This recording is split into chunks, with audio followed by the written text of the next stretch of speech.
2600 টাকা 2700 টাকা গ্যাস তাও পাওয়া যাচ্ছে না। এগুলা করে কারা ভাই? যারা দেশ ঠিক রাখতে পারে না এদের মনে করেন যে একবারের বেশি দুইবার নির্বাচন না করাটাই ভালো, আমি যেটা মনে করি। আমরা যেখানে যাই সেখানে দুর্নীতি, যেখানে যাই সেখানে দুর্নীতি দেশের ভিতরে ভাই, বুঝছেন? এরকম সব জায়গার মধ্যে আমরা ভাই সাধারণ জনগণ আমরা সব জায়গায় বিপদে আছি বর্তমানে ভাই। ছাত্ররা আন্দোলন করে এটা আমি সমর্থন করি না। মুসলিম জাতি কখনোই মুসলিমকে নিপীড়ন করো, নির্যাতন করো এই পক্ষে কখনোই থাকবে না। আপনাদের ব্যবসা কিরকম চলতেছে এখন? ব্যবসা ভাই আগের মতো ভালো নাই বর্তমানে। সামান্য তো ভোট কি দিবেন এবার?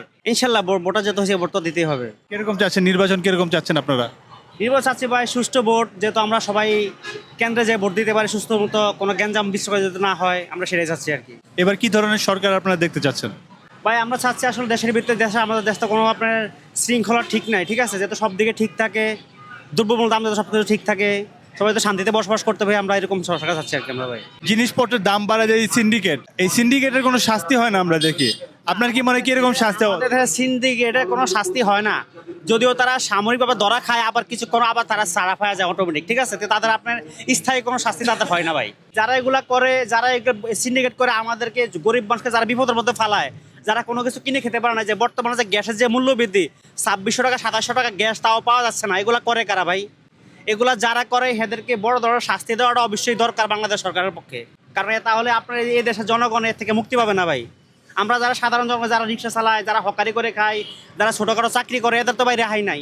আমাদের বাসা বারো দিন দিন বাড়তেছে, সব কিছু আমরা কিনতে হইতেছে দাম বেশি দেয়, কিন্তু আমরা তো মনে করেন যে হিসাবে আমার ইনকাম, যে হিসাবে বেতন, আমরা এদিকে আপনার কিছুই হয় না। ঘর ভাড়া দিতে গেলে বাজার করা যায় না, বাজার করতে গেলে ঘর ভাড়া দিতে পারি না, এবার চিকিৎসা করে চালাতে পারি না, আমাদের সব দিকে সমস্যা ভাই। এবার তো হ্যাঁ ভোট না ভোটও আছে, আপনি কোনটার পক্ষে? এগুলো আসলে কি হচ্ছে, আপনার যারা একবারে করে দুইবার নির্বাচন করে, নির্বাচন তো মনে করেন যে এরকম করতে পারে, কিন্তু তারা তো দেশ ঠিক রাখতে পারে না। যারা দেশ ঠিক রাখতে পারে না এদের মনে করেন যে একবারে বেশি দুইবার নির্বাচন না করাটাই ভালো, আমি যেটা মনে করি সাধারণ জনগণের পক্ষে। করতে পারবে না যদি হ্যাঁ ভোটে মানুষ দেয় তাহলে হ্যাঁ এটা করতে হবে। হ্যাঁ, ঠিক আছে, এটা করাই উচিত, ঠিক আছে। আমাদের মনে করেন দেখেন যাই বললামই তো আমি, বর্তমানে গ্যাসের বোতল 2600 টাকা 2700 টাকা গ্যাসের বোতল কিনতে হয়। তো একটা মানুষ সাধারণ কয় টাকা বেতন পায়, হকারি করে আমরা কয় টাকা ইনকাম করি, আমরা কি দিয়ে গ্যাস কিনবো, কি দিয়ে বাজার খরচা করবো, আমরা কি দিয়ে চলবো ভাই?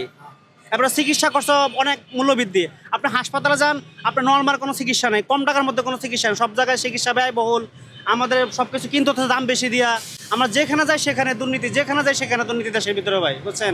আপনার বাসে উঠি 10 টাকার ভাড়া 20 টাকা নেয়, না দিলে তর্ক বাজা, এরকম সব জায়গার মধ্যে আমরা ভাই সাধারণ জনগণ আমরা সব জায়গায় বিপদে আছি বর্তমানে ভাই।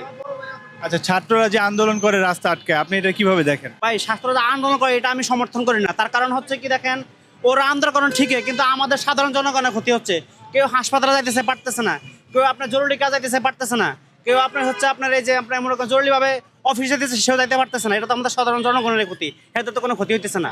আচ্ছা, এই ভারতে যে মুসলমানদের উপর অত্যাচার করা হচ্ছে, তো বাংলাদেশের সম্পর্ক কিরকম হতে পারে ভারতের সাথে?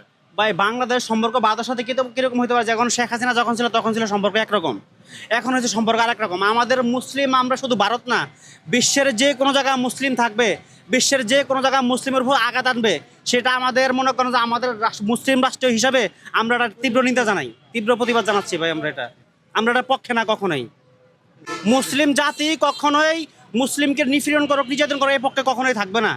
এটা সারা জীবন বাঁচার আগ পর্যন্ত, কিয়ামত আগ পর্যন্ত মুসলিম জাতি মুসলিমের পক্ষেই থাকবে ইনশাআল্লাহ।